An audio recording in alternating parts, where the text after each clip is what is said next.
Hello everyone, எல்லாருக்கும் வணக்கம். So இன்றைக்கி டேட் வந்து பார்த்திங்கன்னா 26 ஏப்ரல் 2024. ஸோ நேற்று 25 ஏப்ரல் 2024 அன்றைக்கி எங்கள் ஃபேமிலியில் ஒரு புது ஜென்டில்மேன் வந்து ஆட் ஆகிருக்காரு. ஸோ அந்த ஜென்டில்மேனோட ஃப்யூச்சர் செக்யூர் பண்ணுறதுக்காக ஒரு சின்ன இன்வெஸ்ட்மெண்ட் ஃபஸ்ட்டு டேலேயே அவருடைய பேரில் ஒரு சின்ன இன்வெஸ்ட்மெண்ட் வந்து ஒன்று ஸ்டார்ட் பண்ணலான்னு பிளான் பண்ணியிருக்கேன். ஸோ அதுதான் இந்த வீடியோவில் பார்க்க போகிறோம்.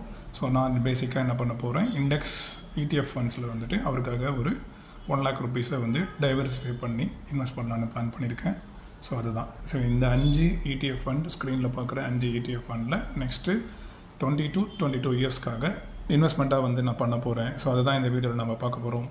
ஸோ ஃபஸ்ட்டு வந்து நிஃப்டி பீஸை வந்து ஒரு 20,000க்கு பை பண்ணிக்கலாம். ஸோ 20,000க்கு பை பண்ணுறதுக்காக நிஃப்டி பீஸ்க்கு நமக்கு தேவையான குவான்டிட்டி வந்து பார்த்திங்கனாக்கா அப்ராக்சிமேட்டாக ஒரு 80 குவான்டிட்டி தேவைப்படும். ஸோ 80 குவான்டிட்டி நிஃப்டி பீஸை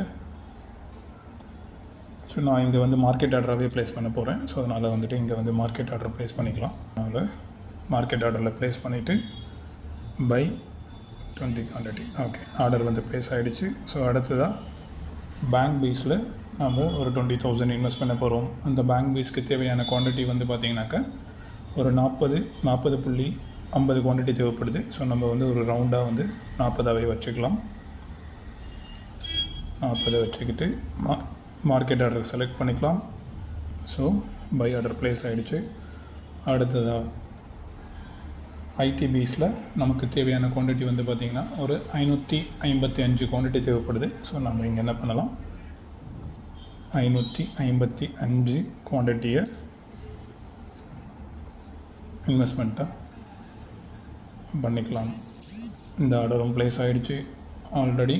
அடுத்ததாக நம்ம மிட் கேப் நிஃப்டியில் ஒரு 20,000 இன்வெஸ்ட் பண்ண போகிறோம். ஸோ அதுக்கு 103.6 குவான்டிட்டி தேவைப்படுது. ஸோ நம்ம என்ன பண்ணலாம், ரவுண்ட் ஃபிகராக 105 போட்டுக்கலாம். 105 market order buy. Okay, order place ஆகிடுச்சு. அடுத்தபடியாக HDFC ஸ்மால் 250 அப்படின்ற ஒரு ஃபண்டில் இன்வெஸ்ட் பண்ண போகிறோம். ஸோ இதுக்கு தேவைப்படக்கூடிய குவான்டிட்டி 126 வந்திருக்கு. ஸோ 125 நம்ம வந்து பிளான் பண்ணிக்கலாம். ஸோ இது க்ளோஸ் டு 1 lakh அப்ராக்சிமேட்டாக இருக்கும். ஸோ இந்த 5 ஆர்டரும் நமக்கு ப்ளேஸ் ஆகிடுச்சு. அடுத்தபடியாக அப்ராக்சிமேட்டாக 1 lakh நம்ம வந்து ப்ளேஸ் பண்ணிட்டோம். ஸோ அவ்வளோதான் இந்த வீடியோவில். வேறு ஒரு வீடியோவில் சந்திக்கலாம். நன்றி, வணக்கம்.